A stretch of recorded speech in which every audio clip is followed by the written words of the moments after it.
বিশ্বনন্দিত cricket কিংবদন্তি ও পাকিস্তানের সাবেক প্রধানমন্ত্রী ইমরান খানের মুক্তির দাবিতে আবারও বিক্ষোভে উত্তাল হয়েছে দেশটির জনগণ। এবার কারাগার থেকেই চূড়ান্ত আন্দোলনের ডাক দিয়েছেন সাবেক প্রধানমন্ত্রী ইমরান খান। এরই মধ্যে সংবাদ মাধ্যম দ্য প্রিন্ট বলছে, প্রেসিডেন্ট পদে ট্রাম্পের জয় ইমরান খানের দল পাকিস্তান তেহরিক-ই-ইনসাফের সমর্থকদের মধ্যে আশা জাগিয়েছে। পিটিআই নেতা সৈয়দ জুলফি বুখারি বলেছেন, আমি রিপাবলিকান পার্টি নবনির্বাচিত প্রেসিডেন্ট ডোনাল্ড ট্রাম্পের মেয়ে ইভাঙ্কা এবং জামাতা জ্যারেড কুশনারের সঙ্গে ইমরান খানের ওপর দমন-পীড়ন নিয়ে আলোচনা করব।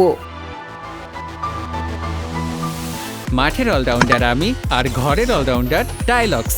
টাইলক্স টয়লেট ক্লিনার, ক্লিন মানেই টাইলক্স। এছাড়া ইমরান খানের প্রতি ট্রাম্পের সফট কর্নার আছে এবং খানের কারাবাস নিয়ে তিনি উদ্বেগ প্রকাশ করেছিলেন বলেও দাবি করেন বুখারি। এর মধ্যেই ইমরান খানকে জেল থেকে বের করে আনার প্রতিশ্রুতি দিয়ে ট্রাম্পের একটি ভুয়া ভিডিও ভাইরাল হয়েছে, যা বিভ্রান্তি বাড়িয়েছে। তবে পিটিআইয়ের এমন দাবি প্রত্যাখ্যান করেছে ক্ষমতাসীন মুসলিম লীগ। বিষয়টি পাকিস্তানের প্রতিরক্ষা ও পররাষ্ট্রমন্ত্রী এবং পররাষ্ট্র বিষয়ক মুখপাত্র উড়িয়ে দিয়েছেন।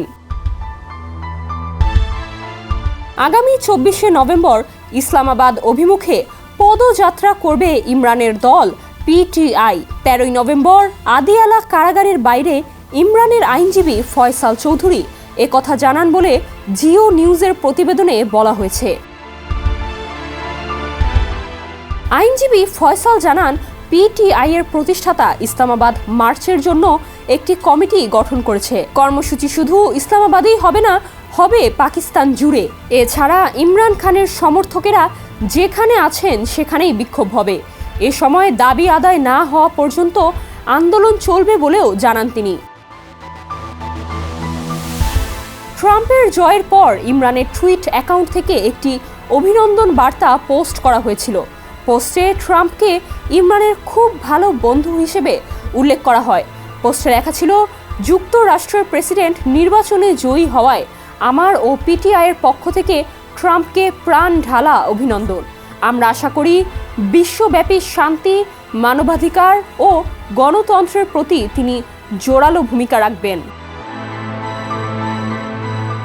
ট্রাম্পকে জড়িয়ে ইমরান খানের ইস্যু নিয়ে পাকিস্তানের রাজনীতিবিদদের তর্ক বিতর্ক গড়িয়েছে সামাজিক যোগাযোগ মাধ্যমেও।